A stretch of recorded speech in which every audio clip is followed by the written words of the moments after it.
27শে March আনুষ্ঠানিকভাবে তিনি প্রথম provisional head of the state হিসাবে বাংলাদেশের স্বাধীনতা ঘোষণা করে সারা বিশ্বের সমর্থন কামনা করেন এবং তারপরে তৎকালীন জাতীয় নেতা মরহুম শেখ মুজিবুর রহমানের পক্ষে আবার সংশোধিতভাবে বাংলাদেশের স্বাধীনতা ঘোষণা করেন। এটাই প্রকৃত ইতিহাস। 1971 সালের 25শে মার্চের কালো রাতে সবচাইতে বেশি শহীদ হয়েছেন এই রাজারবাগে।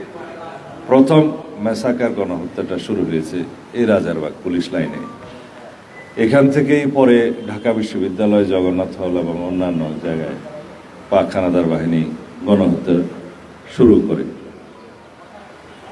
এটাই হচ্ছে বাংলাদেশের স্বাধীনতা যুদ্ধের ঘোষণার প্রথম ভিত্তি। পাক হানাদার বাহিনী যদি 25শে মার্চ কালো রাতে এখানে ওই সময় হামলা না করতেন তাহলে হয়তো স্বাধীনতার ঘোষণা ওর পরে আরো 2 দিন পরে হতে পারত।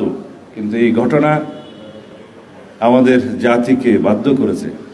শহীদ রাষ্ট্রপতি জিয়াউর রহমান এই গণহত্যার খবর পাওয়ার পরে চট্টগ্রামে তিনি যে বন্দরের দিকে যাচ্ছিলেন, তখনও পর্যন্ত পাকিস্তানি কমান্ডারের হুকুমে তখন তিনি অবগত হলেন রাস্তায় যে রাজারবাগ পুলিশ লাইনে গণহত্যা শুরু হয়েছে, পাকিস্তানি হানাদার বাহিনী আক্রমণ করা শুরু করেছে। সুতরাং এই মুহূর্তে বাংলাদেশের স্বাধীনতার ঘোষণা দিতে হবে।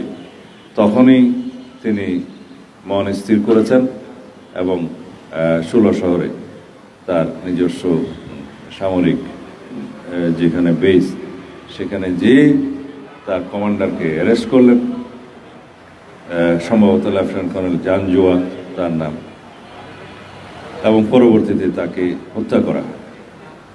ইতোমধ্যে বাঙালি অফিসারদের মধ্যে যারা তৎকালীন মেজর জিয়াউর রহমানের সঙ্গে ছিলেন তাদেরকে নিয়ে তিনি বিদ্রোহ ঘোষণা করলেন, বললেন ওই রিভোল্ট, এবং সেখান থেকেই তিনি বাংলাদেশের স্বাধীনতার ঘোষণা দিলেন। পরবর্তীতে 27শে মার্চ আনুষ্ঠানিকভাবে কালুরঘাট বেতার কেন্দ্র থেকে তিনি প্রথম provisional head of the state হিসাবে বাংলাদেশের স্বাধীনতা ঘোষণা করে সারা বিশ্বের সমর্থন কামনা করেন এবং তারপরে তৎকালীন জাতীয় নেতা মরহুম শেখ মুজিবুর রহমানের পক্ষে আবার সংশোধিতভাবে বাংলাদেশের স্বাধীনতা ঘোষণা করেন। এটাই প্রকৃত ইতিহাস।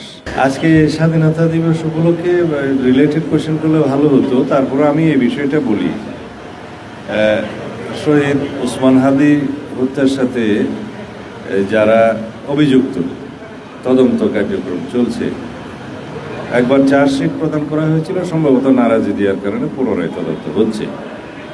ইতিমধ্যে ভারতে প্রথমে 2 জন, পরে আরেকজন আসামিকে গ্রেফতার করা হয়েছে তাদের দেশের নিজস্ব পুলিশ ফোর্স, এবং সেখানে আমরা আমাদের দূতাবাসকে আমাদের যে পররাষ্ট্র মন্ত্রণালয়ের মাধ্যমে ডিপ্লোম্যাটিক চ্যানেলে আমরা অনুরোধপত্র পাঠিয়েছি যাতে বাংলাদেশে তাদের প্রত্যাবর্তন করানো হয়। এখানে স্বরাষ্ট্র মন্ত্রণালয়ের ভূমিকা হচ্ছে আমরা আনুষ্ঠানিকভাবে গ্রেফতারি পরোয়ানা সহ আমাদের অনুরোধপত্র পররাষ্ট্র মন্ত্রণালয়ের মাধ্যমে আমরা প্রেরণ করেছি যাতে এক্সট্রাডিশন চুক্তি অনুসারে সেই সমস্ত আসামিকে আইন মাফিক বাংলাদেশের কাছে হস্তান্তর করা হয়।